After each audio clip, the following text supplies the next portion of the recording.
Hello and welcome to everyone who has joined today's webinar. Good afternoon or good morning to you, depending on where you are joining us from today. My name is Riley Urquhart-Ducharme, and I'm an analyst on the prevention team at the Canadian Partnership Against Cancer. I want to thank you for joining us for this session, which is part of our webinar series on policy actions to prevent cancer. Today, we'll be discussing the relationship between physical activity and cancer and how policy can encourage people in Canada to get moving and stay active. I'll be your host for today's session, but I'm also joined by my colleague on the prevention team, Benjamin Rempel, who will be facilitating today's panel discussion and providing some closing comments. I'm also joined by co-presenters and panel participants, Maureen Dobbins and Sean Galloway, who will be introduced in a few minutes' time. Although many of us, next slide, please. So although many of us are calling in today from across the country, I'm speaking to you now from my home in Toronto.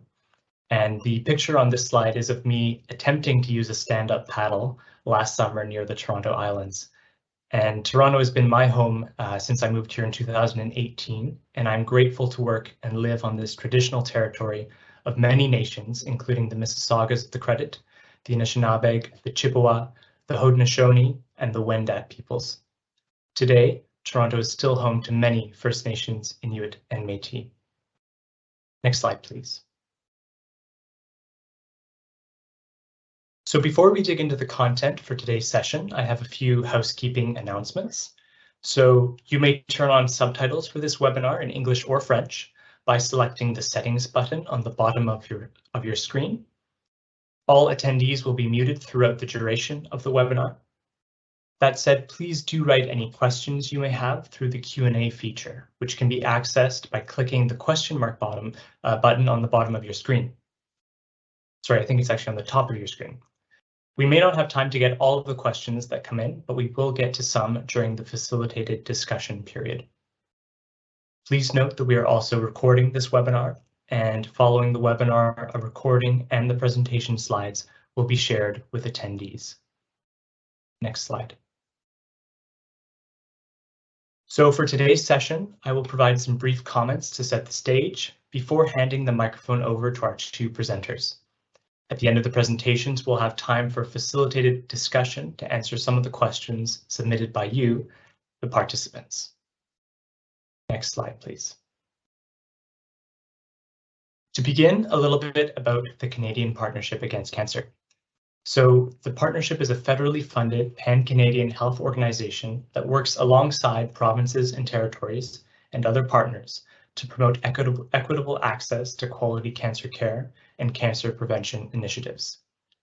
The partnership acts as the steward of the Canadian Strategy for Cancer Control with an aim to accelerate action in this area.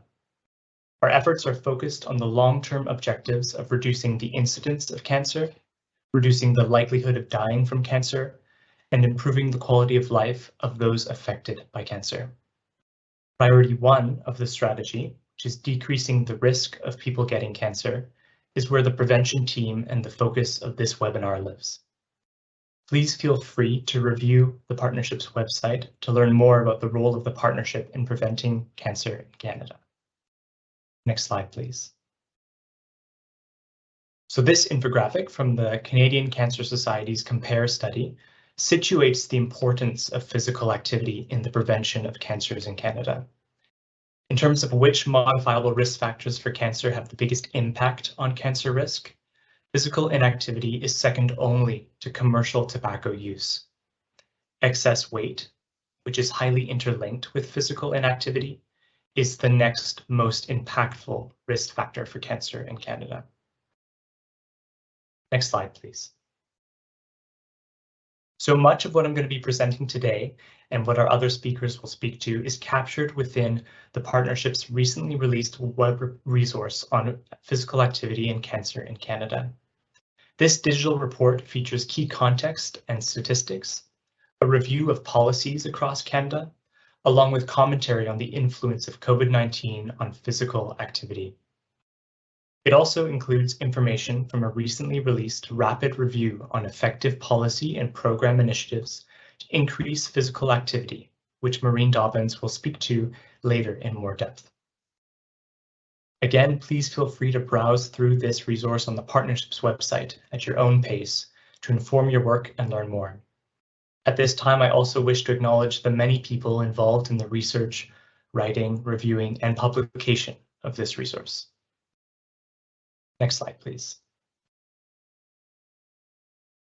Physical inactivity and excess weight have a significant impact on cancer risk in Canada, particularly for the cancers shown in this graphic. Conversely, looking at it the other way around, there is strong evidence that links physical activity to a decreased risk of cancer. Next slide, please. But if you still need convincing of the importance of physical activity in preventing cancer, here are some additional facts taken from our web report. The good news here that I'd like you to focus on for now is that fourth bullet. It's been estimated that following Canadian physical activity guidelines can reduce cancer risk. So guidelines vary depending on age, but approximate to about 22 minutes of physical activity per day for adults and about 60 minutes for youth. More information about the guidelines can be found online and again in our web report. Next slide, please.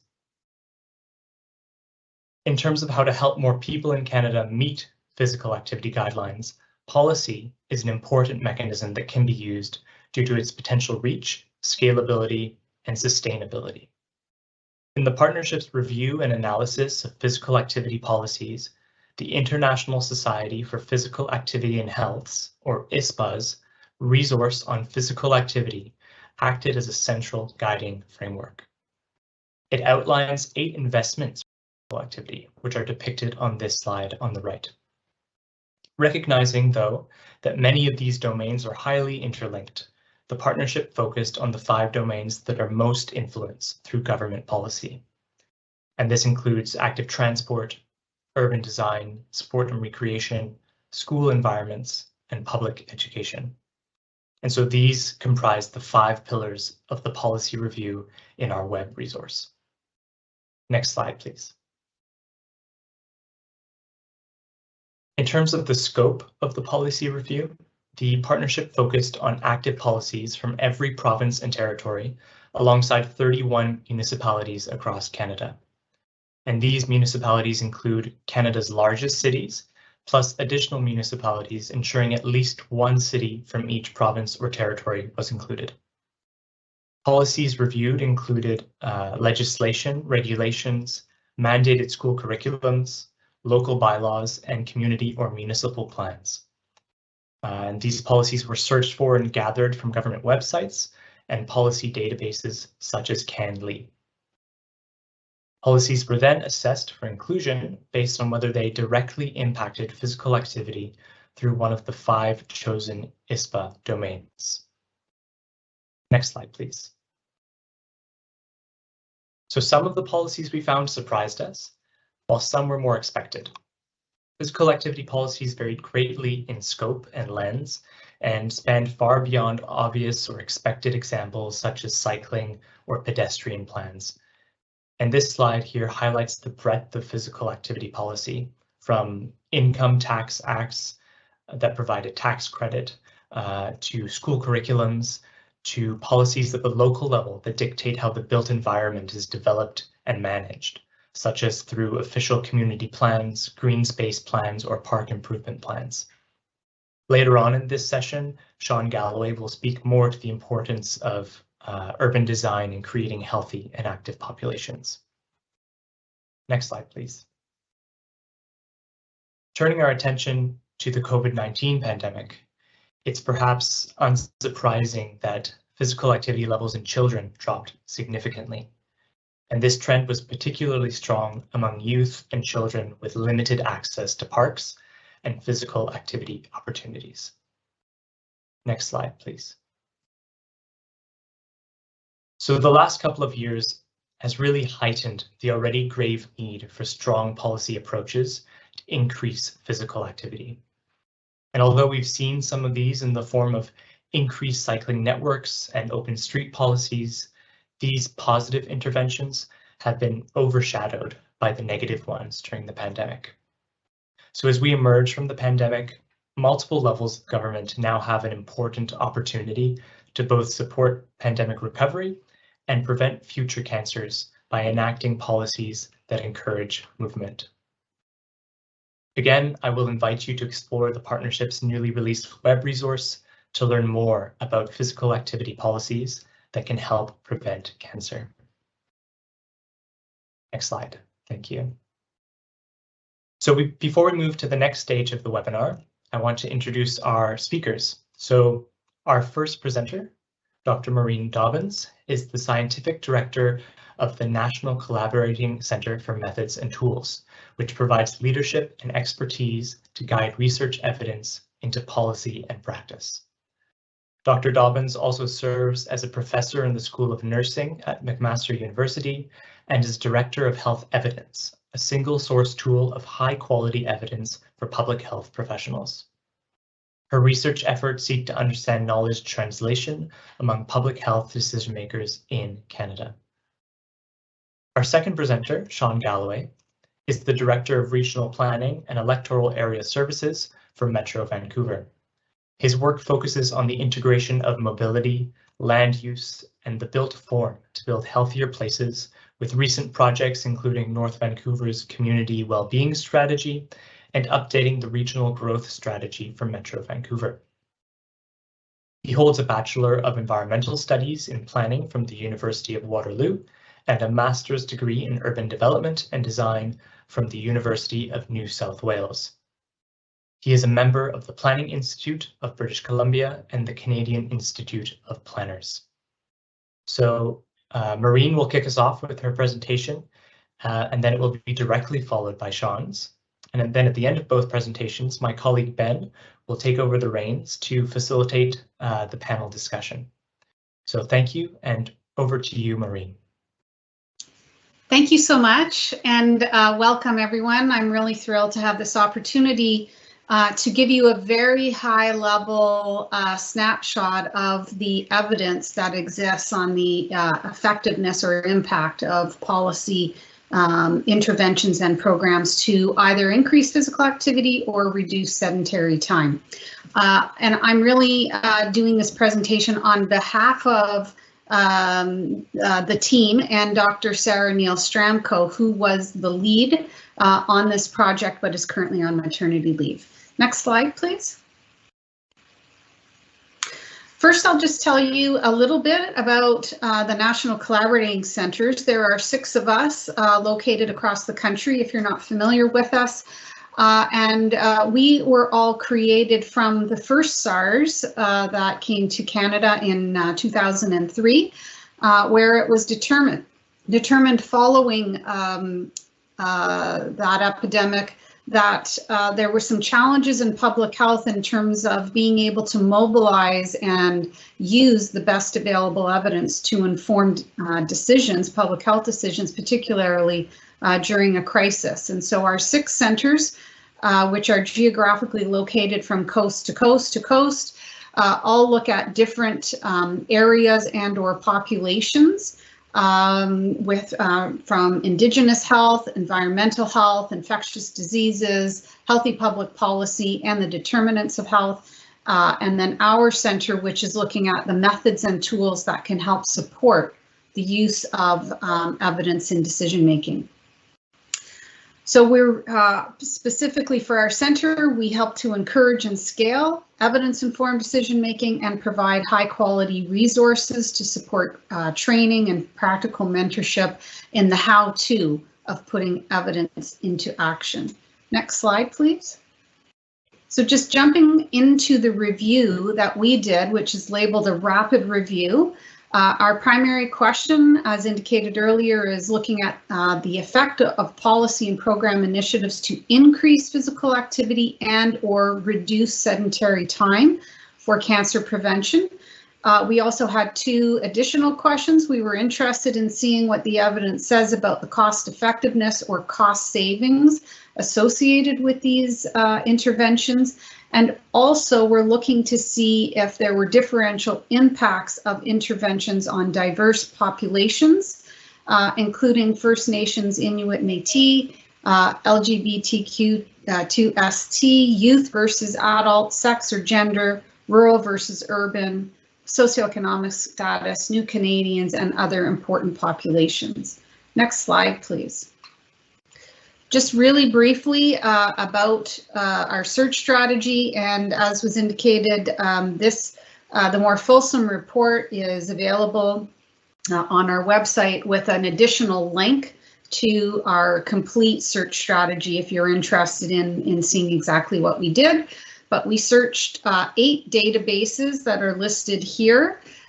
We then did title and abstract screening using a program called Distiller SR, which is a program that helps in screening of titles for reviews. First, we did this with 2 people, and then once we used an artificial intelligence aspect of this program that lists the articles in descending order of the probability that any remaining ones would likely be included. So once we reached a 25% threshold that any remaining ones were likely not to be relevant, then we moved to 1 single reviewer. And then any that were potentially relevant were screened by 1 reviewer and checked by a 2nd reviewer. And I'll tell you a little bit more about why I'm telling you this in a moment. Next slide, please. We also appraised all of the included evidence using what we refer to as the Health Evidence Quality Assessment tool. So this is a tool that has been tested for reliability and validity that assesses the quality of methods of systematic reviews. And then for any additional reviews that were not identified through health evidence where this would have already been done, the critical appraisal, this additional appraisal was conducted by 1 reviewer and verified by a 2nd, and any conflicts were resolved through discussion. We also graded the certainty of the body of evidence using grade, and I'll tell you a little bit more about that in a moment. Next slide. So there are a few limitations to the rapid review process. There are trade-offs in being able to do this work in just a few months, as opposed to many months or over a year, as would normally be the case for a full systematic review. We were limited to the English language, which may mean that we have overestimated the intervention effect. We have limited, the generalizability is likely more limited to a North American context. We did not include reviews that were primarily conducted with studies from low and middle income countries. While the search strategy is comprehensive, we can't say that we are 100% sure we have found every review that is out there. And then screening, data extraction, and the appraisal completed by 1 reviewer, of course, can have its limitations, where Cochrane would normally suggest that 2 people independently do that. Next slide. So what we found, we focused this on because there is so much evidence already existing at the synthesis level, so guidelines, statements, systematic reviews, and meta-analyses. We felt it was important to not duplicate what already exists, and so looked at reviews, systematic reviews or syntheses for this review, as opposed to looking at any single studies or single studies that had been published since these reviews had been conducted. So, and as well, for this particular review, with the timelines that we had, we focused on 4 of the 8 ISPA domains that are listed here, and the presentation will focus on those results. Next slide, please. So I'll start with the whole of school interventions, and then I'll go through what are our key findings for each of the 4 areas. So the whole of school interventions, the best that we can say right now with moderate certainty is that they probably increase physical activity in children and adolescents to a small extent, and that multi-component interventions are associated with larger increases than just a singular component. As well, whole of school interventions may decrease slightly sedentary behavior in children and adolescents, but our certainty of that evidence is reduced. That's low. So when we think about grade, I actually should have said this previously, our grade, our certainty goes from very low, low, moderate to high. And for all of the evidence here, we go from moderate to very low. Overall, with whole of school, what is still pretty much unknown is the cost effectiveness for whole of school populations, and what you will hear me say throughout the population, throughout the presentation, is that much more emphasis and research needs to be done looking at the impact on diverse populations in differing settings. So across almost all of the reviews included, the evidence is really silent on who these interventions are really working for and who they may not be working for and in what instances. Next slide. Active transport, so combinations of built environment strategies recommended for increasing PA physical activity levels for all groups, but the optimal combination of strategies is not clear. And again, this is low certainty evidence. School-based active transport may increase physical activity, particularly among the younger primary school age children.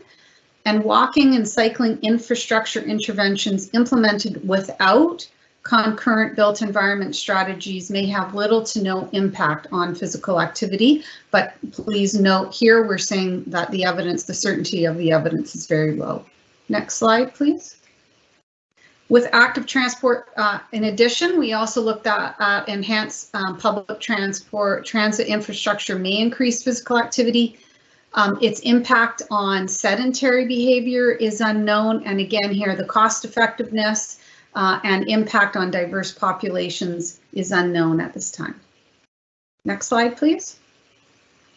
As we move to active urban design, what we see in the evidence here is that population density, built form, and land use mix may increase physical activity among adults, while neighborhood green and open spaces and aesthetics may increase physical activity amongst both adults and older adults.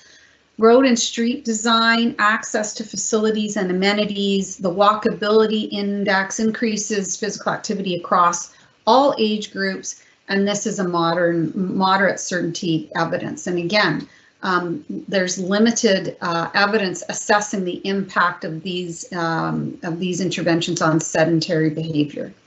Next slide.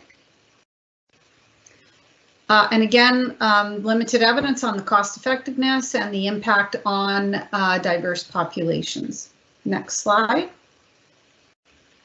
And then as we move into sports and recreation for all, there's low certainty evidence that access to indoor or outdoor recreation facilities and no cost community physical activity classes and programs may be associated with increased physical activity, but the magnitude of effect and what the specific types of effects is unknown. And there was a comment made that these interventions may be beneficial for underserved populations. However, we did not find secondary data analysis to support that conclusion, so felt that was important to pull out. Next slide. There's no evidence reporting the impact of sport and recreation for interventions on sedentary behavior, and again, needing to look at the impact on diverse populations. Next slide. So in terms of summing all of this up, and this is really a quick look into the evidence, many interventions, particularly the multifaceted interventions, are associated with increasing physical activity across all age groups. And that held true specifically for the whole of school, active transport, and active urban design interventions. There's relatively little known at this point around the impact on sedentary behavior. And we feel while there is lots of optimism associated with this, there still needs to be some caution in applying the findings to decision making. There is limited evidence in certain areas, and definitely those areas with the very low to low certainty, we need some caution. And next slide, please. And with our next step, so this review really highlighted that there's a suite of policy actions that could be implemented primarily that could have a positive impact on physical activity. A little less so is known about how that will impact sedentary behavior. We do need to be very careful about increasing inequities, given this body of literature is not able to tell us what impact these interventions are having on different populations. So we need more research that looks at cost effectiveness, sedentary behavior, and the varying impacts on different populations. And as was alluded to in the intro, we also need to be looking at new research on the impacts of COVID-19 on physical activity. And also something that we pulled out from here is understanding better population understanding or knowledge of that relationship between physical activity and risk. We need some more research in that area as well. And I think that's it for me. Thank you so much. Look forward to your questions.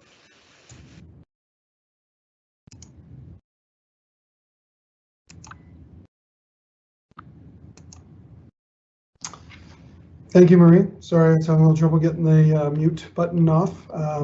Hello, everyone, and I'll kick right into it.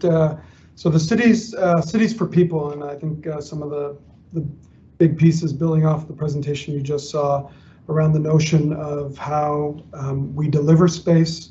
I often say to people that you spend more time with the city than you do with anything else in your life, your family, your friends, everything. You're walking through a door in a building, you're walking on a street, you're taking public transit, you're driving a car, a bike, rolling, whatever the case may be. Your connection to the city is paramount, and if you're not in an environment that really supports your lifestyle, you're spending a lot of time with something that doesn't support your lifestyle. So certainly I'm going to take you through what I would say are the top 10 pieces to high quality city building, and speak a lot about streets. And all of these, when you're piecing them together, are the key components to promoting stronger physical activity within an urban or semi-urban environment. So the first one, next slide, please. So the first one is really about building at human scale. This is an important foundational piece, and you can see what I call the timeline of buildings from many decades, centuries ago, to what we see a lot of today, which is on the right, the spaceship that happened to come from outer space and drop itself into many communities. So on the left-hand side, you see a building that is human scale, and you see that you can stand there and you can tell the number of floors. You can see that the first floor, the building, the transom line that runs across the first floor, that little projection that's coming out above the arches, that's when humans walk along a space, that's how they interact with the building. They build that scale. And then they relate to it because it's at a scale that's relative to them. And so you can go up and you see all the windows have ornate treatments over them. All of that pieces of that building design allow for that connection. And that's one of the big pieces that makes a human feel comfortable in a space and promotes walking and physical activity. When you go to the building all the way over to your right, I'm not sure how you relate to that. That's your Best Buy. I'm not out against Best Buy, but that's your Best Buy or your Walmart or your big box center. You can see where we came from in the 60s, where you have a building, it has a scale, the building in the middle, but you can't relate to the floor levels at ground, at grade. It's very blank. There's no relative pattern like it is in the first building. I think the building on the left. And I think the other component here, which I need to mention in case there's any architects in the crowd, I'm not suggesting we all have to build Edwardian, Victorian, Baroque, Basque architecture. You can do this in a modern way. but it's about the scale, and that's the most important bit, the ability to connect with the human being that's at ground level. And usually humans can only really relate to the first 3 to 4 stories. After that, the building's too high, and it becomes a little less unrelatable for them. But notwithstanding, I'll talk a little bit about when you're standing back. So the difference between on the ground versus the skyline, which is going to be another important piece to the story. Next slide. One of the things we haven't done well in North America, particularly after the 60s, 50s, and 60s, is built neighborhoods with multiple housing stock. And you can see in this picture, you have a diversity of housing stock from single family homes all the way up to apartments over retail.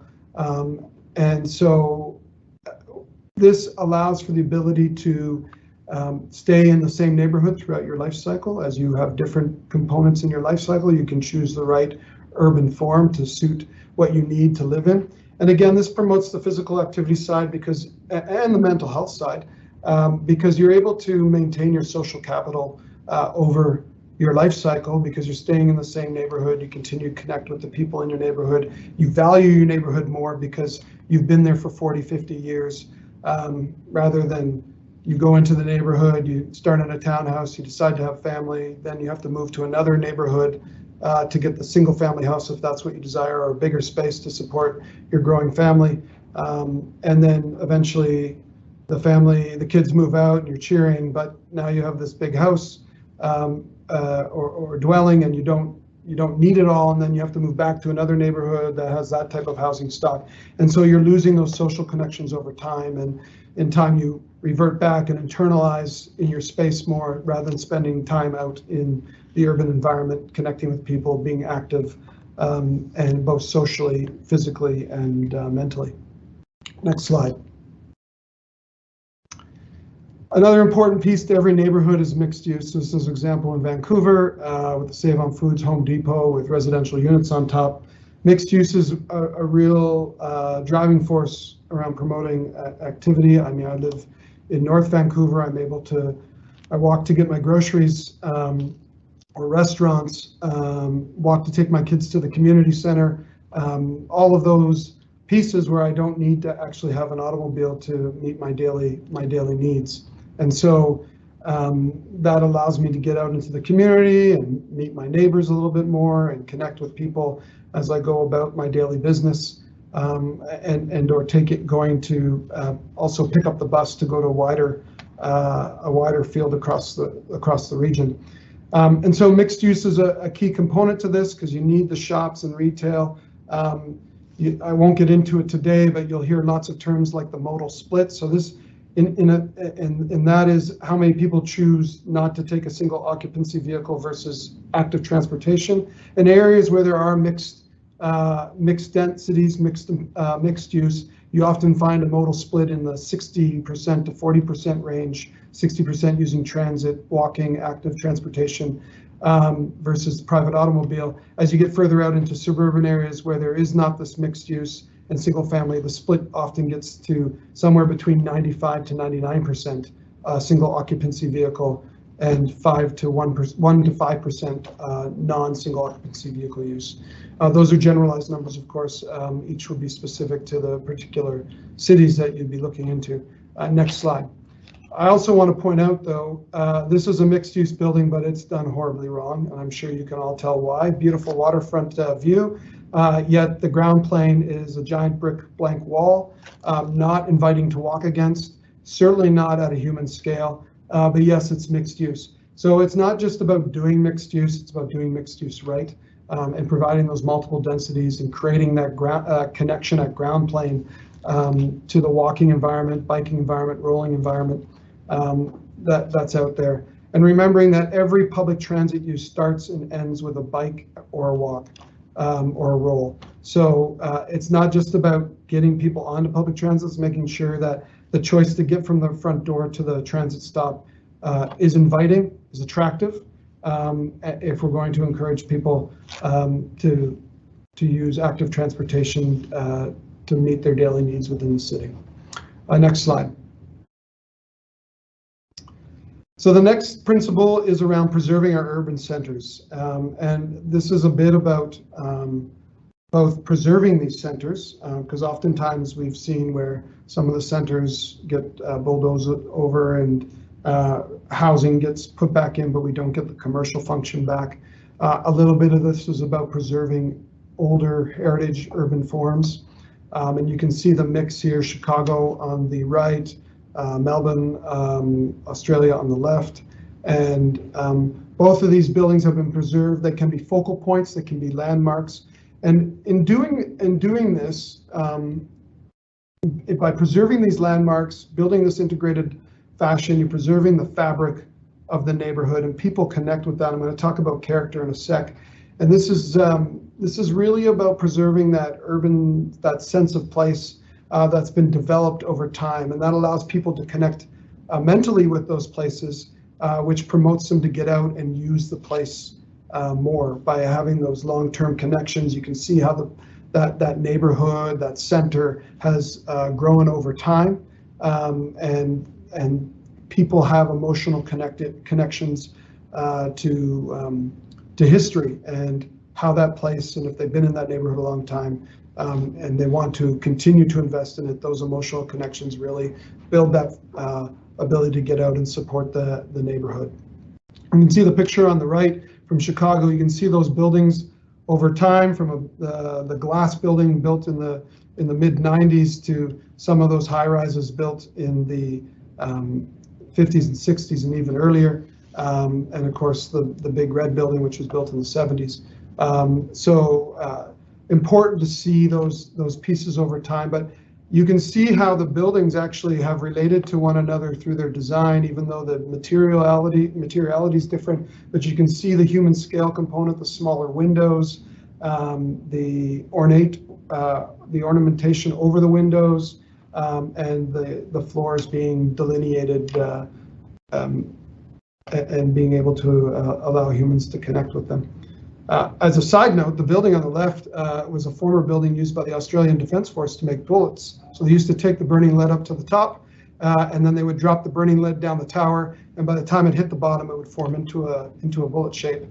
Now it is, I'm sure many of you wear their shoes. And now the name slips me, but they're those Outback shoes. Can't remember the name. Anyways, that's their flagship store in Melbourne. I apologize. I should know as an Australian citizen, but I don't. And now I'm embarrassed. So we'll move to the next slide. Public transportation, very key. Providing those varied transportation options, making those choices attractive. We have not done a good job in making those choices attractive, particularly as we get out into the more suburban environments where you have single urban forms, like single detached dwellings, not mixed use. You don't have the mixed density to allow people to connect to help the mixed density survive by, the mixed use survive by creating that mix of density. And so public transit is a huge component in creating those connections between your home and getting out to the wider region, getting to work, and providing the alternatives. You need to be more active in your city or your region. Next slide. And I could go on about public transit, but I won't because Ben has not given me enough time. The next one is building vibrant public spaces. And one of the things I prefer to use the word public spaces rather than parks and open space. Because the picture you see in front of you, which is Quincy Market in Boston, is a great example of how the lost art of the public square. And so we have gone way over to only open space, nature, grass, green. But from our mental health, public squares are one of the most vibrant places, allows community to come together, allows communities to operate public markets, like you see here, Quincy Market, being able to spill out into space. Not everything has to be green. We need to get back to providing that diverse public space environment. Community trails and open spaces and nature, absolutely. I'm not suggesting that we wouldn't have that. We need soccer fields, But right now, the way we design parks and open space and choose how to do parks and open space in our communities is largely built around the lawnmower and how many times our parks department has to swing the lawnmower around. Last time I checked, the lawnmower is not a human, but humans use the space. So why are we designing for a lawnmower versus the actual users of the space? And so these spaces, the urban squares, cost a lot more, 10 to 15 to 20 times more to deliver the parks and open space, but their benefits are immense, and the ability to bring community together and create these diverse places that also I won't get into it today because it's not the topic of this, but from an economic side, these are the places that people go to visit from outside your communities, not the soccer fields out in a suburban location. So, but it's important. But by bringing those people in from a tourism perspective, it adds value, and more people locally from the neighborhood level are more likely to use those spaces and be actively engaged in those spaces. Next slide. Character, the je ne sais quoi. Nobody can ever define character, but character is so powerful. I probably don't need to tell you where this place is, but for you, those playing at home, it is Miami Beach. But I could tell you Paris, I could tell you London, I could tell you Tokyo. All of you would have a sense or a sense of place, a sense of character about what those places are like. And so character develops over time. It's organic, but it is an amazing tool in getting people out and engaged in their community. And character has to do with the buildings, the street life, the street design, the open space design,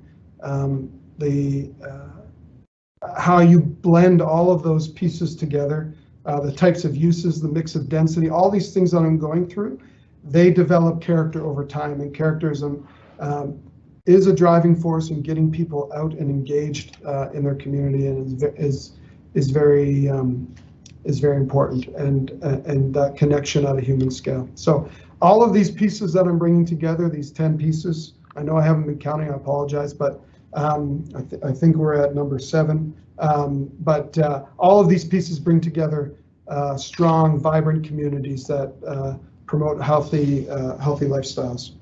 Next slide.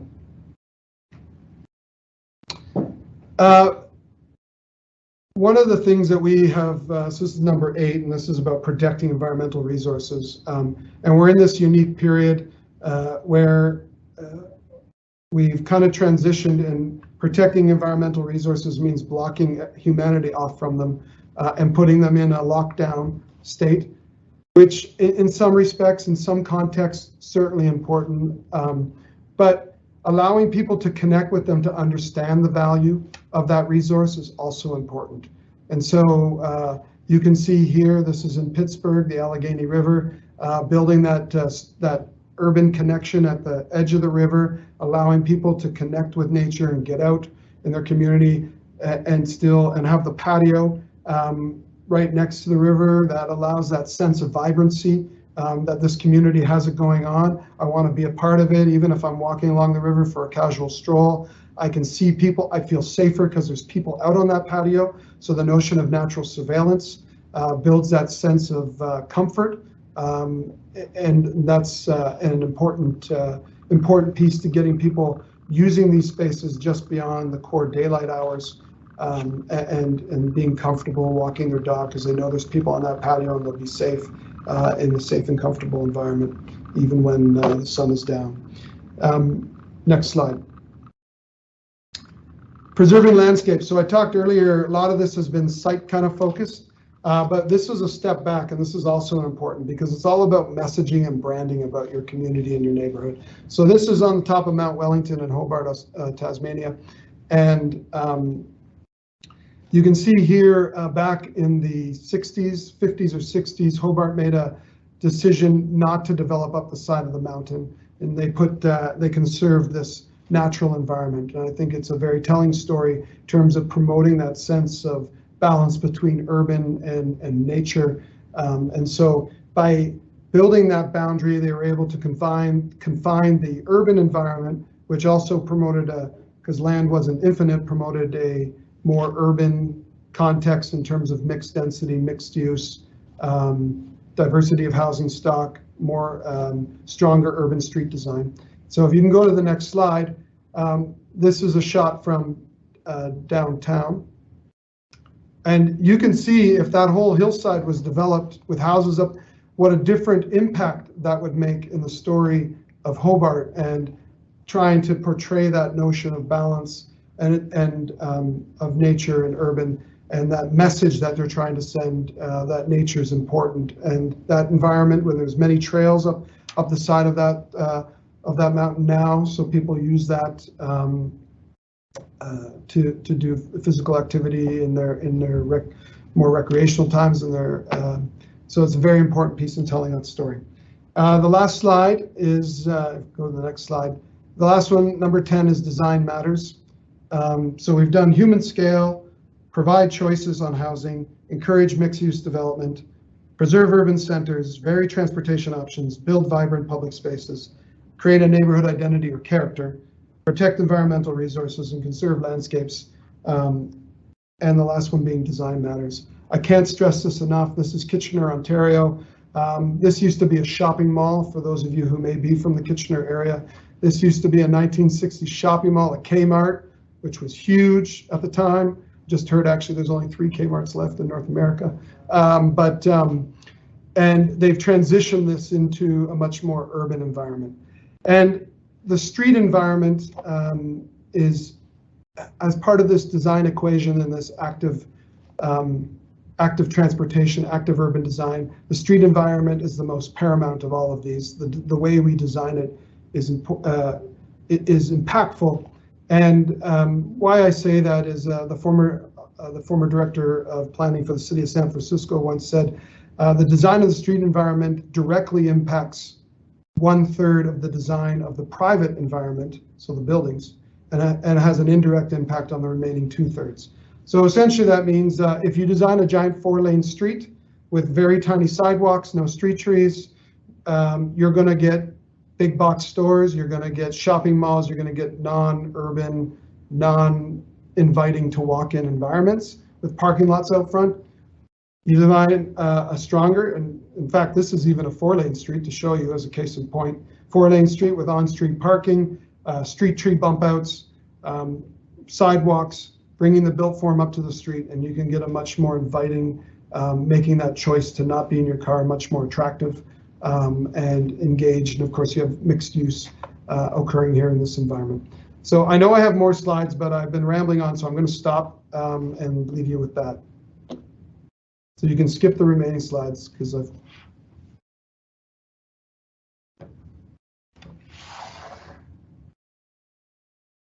That's great. Thanks so much to both Sean and Maureen for those very informative and engaging presentations. My name is Ben Rempel. I'm a senior analyst at the partnership, and it's my privilege to facilitate today's panel and Q&A session. So thank you to everyone who submitted questions through the registration process. We received a number of these submitted questions, and we'll be asking our panel members as many of these as we can in the remaining time. Additionally, if you have a question from today's information, please feel free to post it in either the Q&A module or the chat feature, and we'll do our best to answer those. So to begin, I'm going to ask Maureen, I'm going to turn to you first and ask you this question, which did come in from a participant through the registration process. How can the evidence and policy actions, I assume those that were presented today, so how can the evidence and policy actions that we heard about today be applied to real-world implementation? Well, so that's a really good question. Thank you for that. And I mean, quite interestingly, Sean and I don't know each other, nor had we really seen each other's presentations until a few days ago. And I really did feel, listening to him just now, that there's really good congruence between what we have found in our review and what Sean is saying at the practical side, what we need to be thinking about, how to actually action what we found. So in terms of how do we take this science that really exists in the health literature, and I think, you know, we need to be thinking about who are the important people that need to be at the table, and how do we translate, you know, research into easily accessible information, so that that diverse array of urban planners and others that are planning can easily understand that information and understand what the actions are. So I really think that it requires brokers, I'll call them knowledge brokers, that can help bring these very different groups together to understand what the questions are, so that we can look for that in the research, probably plan new studies so that those questions are being answered. And then in the translating of what does that mean and what are the actions and how does one put that into action, we need to make sure we have all the right people in the room and that they know how to speak to each other and that they work collaboratively together. That's great. Thanks so much, Maureen. Sean, I'm going to turn to you with the exact same question. I know you did go through, a lot of your slides were on kind of real world implementation, but did you have anything to add from what Maureen has just said, how the evidence and policy actions can be applied to real world implementation?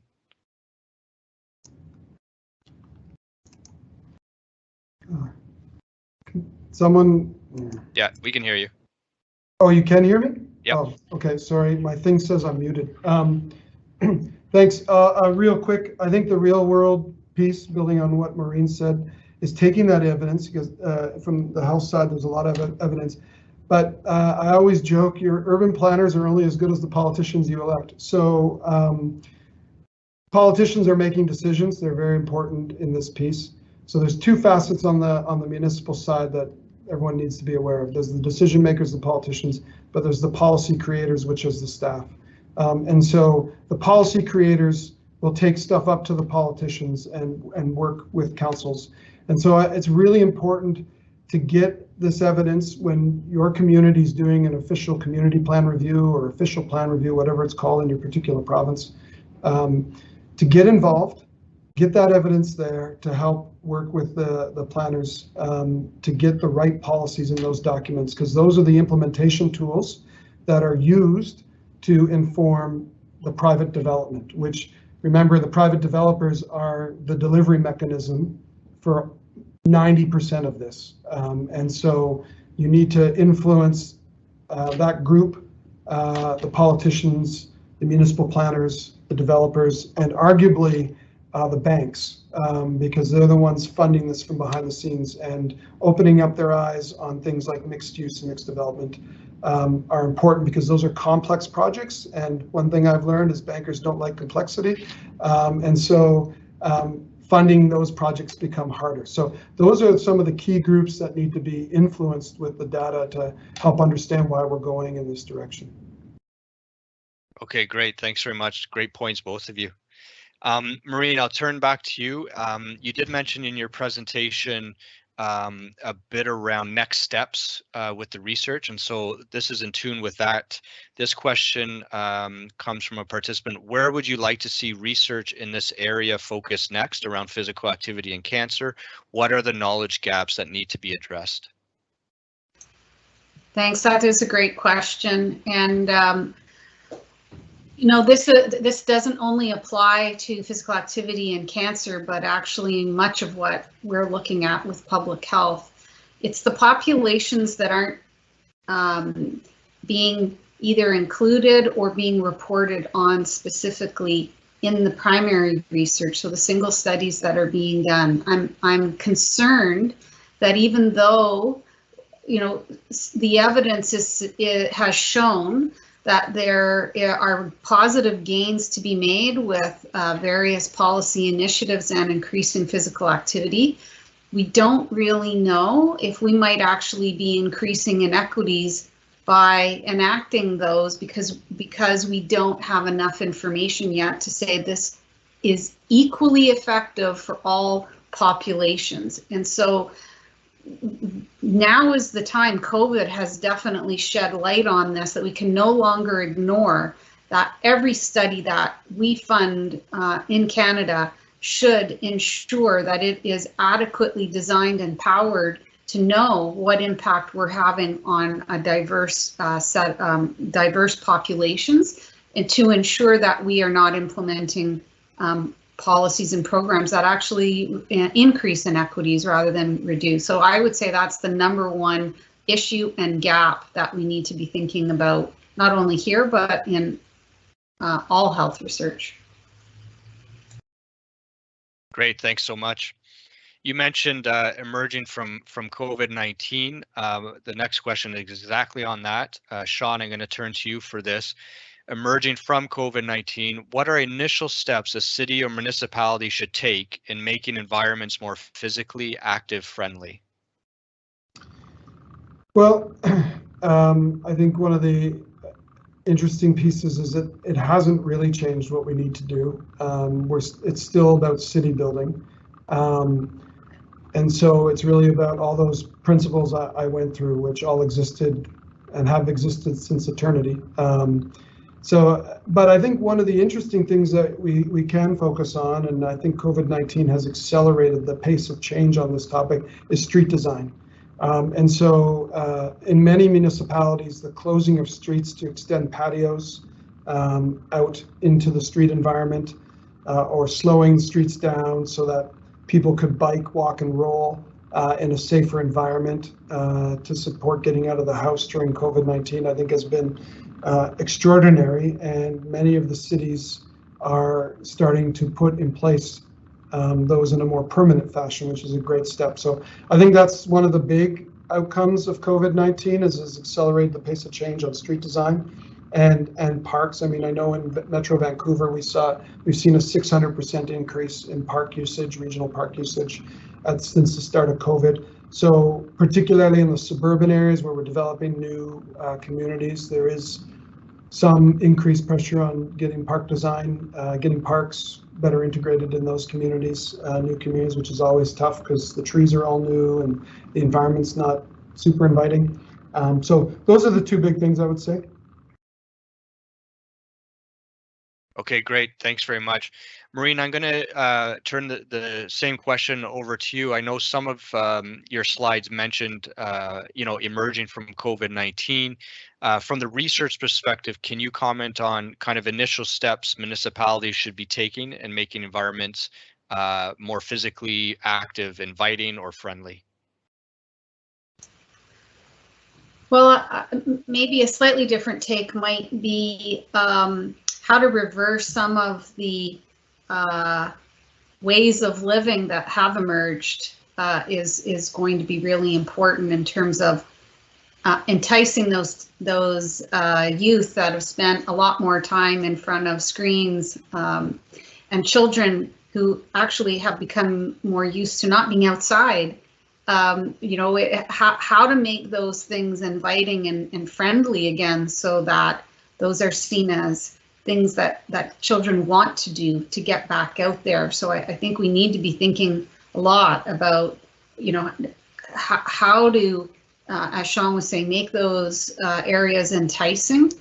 And the other piece not to forget here is also around helping people understand that link between physical activity and cancer, and what do we need to do to help folks to understand that may act as a motivator to get outside and enjoy their environment. And if you're doing if that counts as physical activity while you're doing that, then maybe that's something we really need to be thinking about. Terrific. Thanks very much. I see we have less than a minute left of the webinar, so just to be respectful of people's time, we'll draw the Q&A portion to a close at that point. But that's a great point to end on. So thanks very much, Maureen, for those final comments.